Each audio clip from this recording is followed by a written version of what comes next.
दिल्ली में केंद्रीय मंत्री धर्मेंद्र प्रधान, दिल्ली भाजपा के अध्यक्ष वीरेंद्र सचदेवा और अन्य नेताओं ने पंडित दीनदयाल उपाध्याय की जयंती पर उनकी प्रतिमा पर पुष्पांजलि अर्पित की।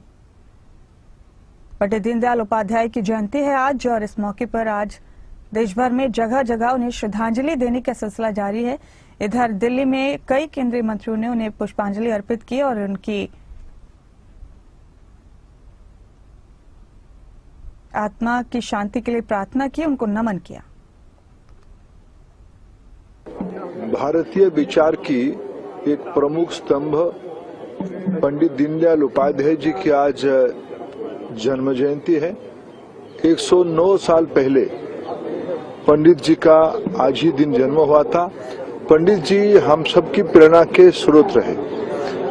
आजादी के उपरांत भारत की व्यवस्था कैसे हो उसके ऊपर अनेक विमर्श हुए हैं।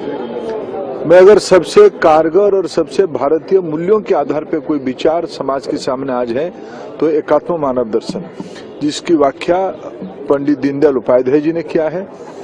उन्हीं की आदर्श के आधार पर भारतीय अर्थव्यवस्था कैसे हो, भारत की समाज व्यवस्था कैसे हो, भारत की शिक्षा कैसे हो, भारत की रचना कैसे हो, इसके ऊपर उन्होंने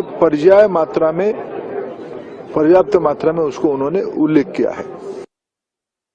महामानव पंडित दीनदयाल उपाध्याय जी की जयंती है और पूरा देश आज उन्हें नमन कर रहा है। हम सब अपना बॉक्स लेकर जाए, आपका समय अधिक नहीं लगेगा। अगर आप उनकी दो पंक्तियों को ध्यान से समझ लें तो हम उनके पूरे जीवन चरित्र को समझ सकते हैं।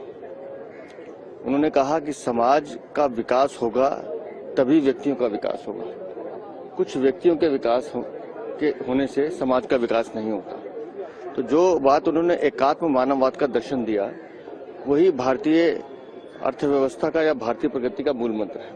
उसके साथ साथ जो उन्होंने अंत्योदय की बात की है कि समाज के पिछड़े पायदान पे खड़े हर व्यक्ति तक जब तक सरकार की सुविधाएं नहीं पहुंचती हैं तब तक भारत का उद्धार संभव नहीं है। मुझे हर्ष इस बात का है कि माननीय प्रधानमंत्री जी की सारी योजनाएं माननीय दीनदयाल जी के जीवन दर्शन पर आधारित हैं, एकात्म मानववाद के ऊपर आधारित हैं। या अंत्योदय जैसे उन्होंने हमारे प्रधानमंत्री जी ने हर वर्ग को उज्ज्वला योजना हो या जिस तरह से माताओं बहनों की सुरक्षा की बात हो, उसमें योजनाएं देने की बात की है।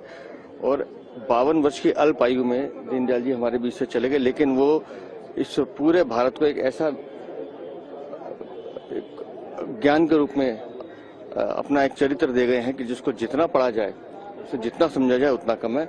आज की जयंती पे मैं उन्हें नमन भी करता हूँ, अपनी पुष्पांजलि अर्पित करता हूँ। मुझे इस बात का बहुत गर्व है कि हम उस आइडियोलॉजी पे चल रहे हैं जो पंडित दीनदयाल उपाध्याय जी की है, जो अंत्योदय की है, जो एकात्म मानववाद की है।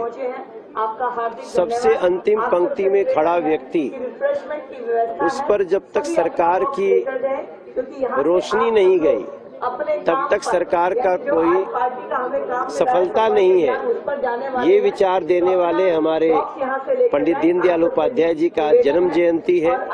हम सभी लोग यहाँ इकट्ठे हैं और मैं आपको बताना चाहता हूँ कि पंडित दीनदयाल जी उपाध्याय जी के ही बताए रास्तों पे चल के नरेंद्र मोदी जी दुनिया के सबसे मजबूत नेताओं में शुमार हो गए।